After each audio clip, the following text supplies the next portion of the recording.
Good evening.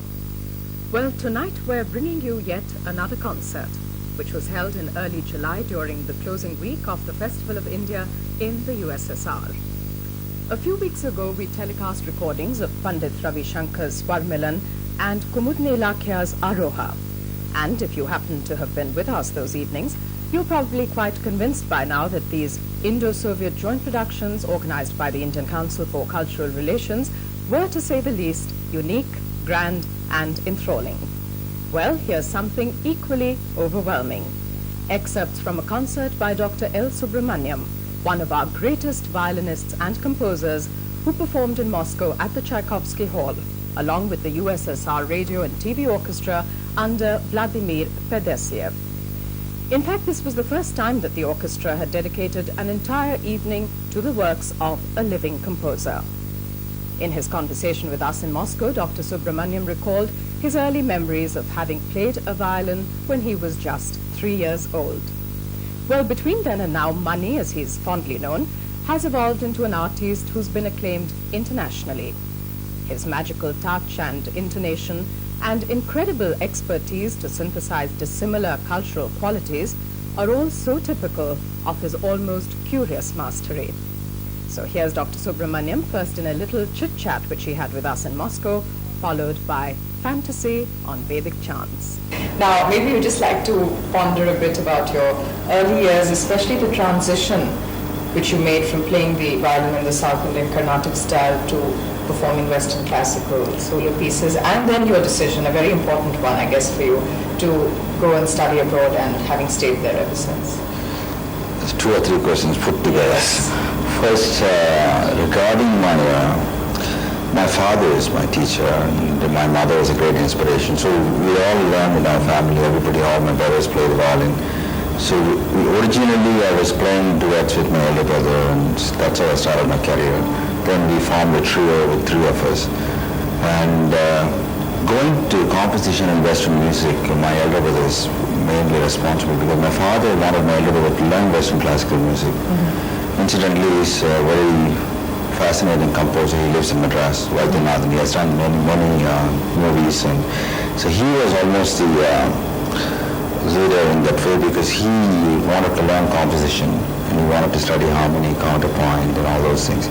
So when my brother Vaidyanathan started doing it, then we also wanted to learn Western music, counterpoint. But the very first impression which made me change my mind was somewhere I heard Mr. Heifetz playing Bach. Mm-hmm. So I didn't know what music it was. I knew it was Western classical and it was fabulous violinist.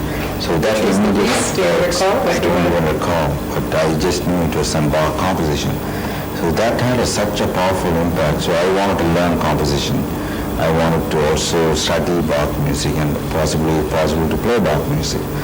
That was one of the main reasons why I wanted to come abroad and do my higher studies in music, because as you know, in India we don't have facilities. And also when I approached to do my higher studies for music, even to get a degree, they said I had to spend like 8 years or 4 years after getting a diploma. And first I had to get a music diploma and then go for BA and BSc, all those things.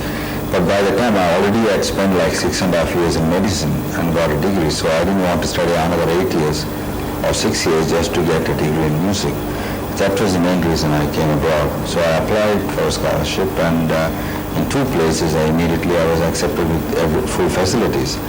At the time, my younger brother Shankar was already in Wesleyan in the East Coast. So we said California would be a better place because it's weather-wise and there was an Indian music department. So ironically, I came to California, and within 9 months I finished all the theoretical requirement for MA, not even BA, in the Western music. But whereas for my own music, which I've done all my life in India and got a President Award, Academy Award, everything, they said I have to do 8 years of studies to get a degree. Well, Mani, I think that was a decision which was destined to make you a very, very rare artist who's been acclaimed widely and internationally, and always with a choice of superlative adjectives. Now, you've had occasion all these years to work with names like Zubin Mehta and Yehudi Menuhin, as also with people like Stanley Clarke and Stephen Graffoli. Which are some of your memorable associations with names like this? The projects I've done with all these great giants, everything is in its own way has some special memory because it's some of the rare things we have done, planned some as a special project and did it as a special project. But two or three things I'd like to point out. One is the composition I wrote for Mr. Mehta and performed with him. And Mr. Matsuri Mehta is one of the greatest conductors. And being an Indian, it's a very, very special thing to collaborate and work with him. Plus, New York Philharmonic is one of the most powerful orchestras in the world. And so when I was asked to write the composition for the open the season for the India Festival for the New York Philharmonic, then I was really thrilled. I was waiting for because you always write composition, but when you really hear it, it's something, you hear the sounds as opposed to just hear it mentally when you write the piece. And the reason it was very important, I wrote the piece for my mother because she died when I was in India. I was away, at that time she was in Los Angeles. I was with Mr. Peter Brooks in India. After I reached Madras, the second day she died. So the whole thing was a very, very sad thing. So I immediately got back and I wrote part of the piece on the flight. So that piece when I played it was, it's one of the most powerful things I can never forget till I live. It's very, very fantasy on Vedic chants.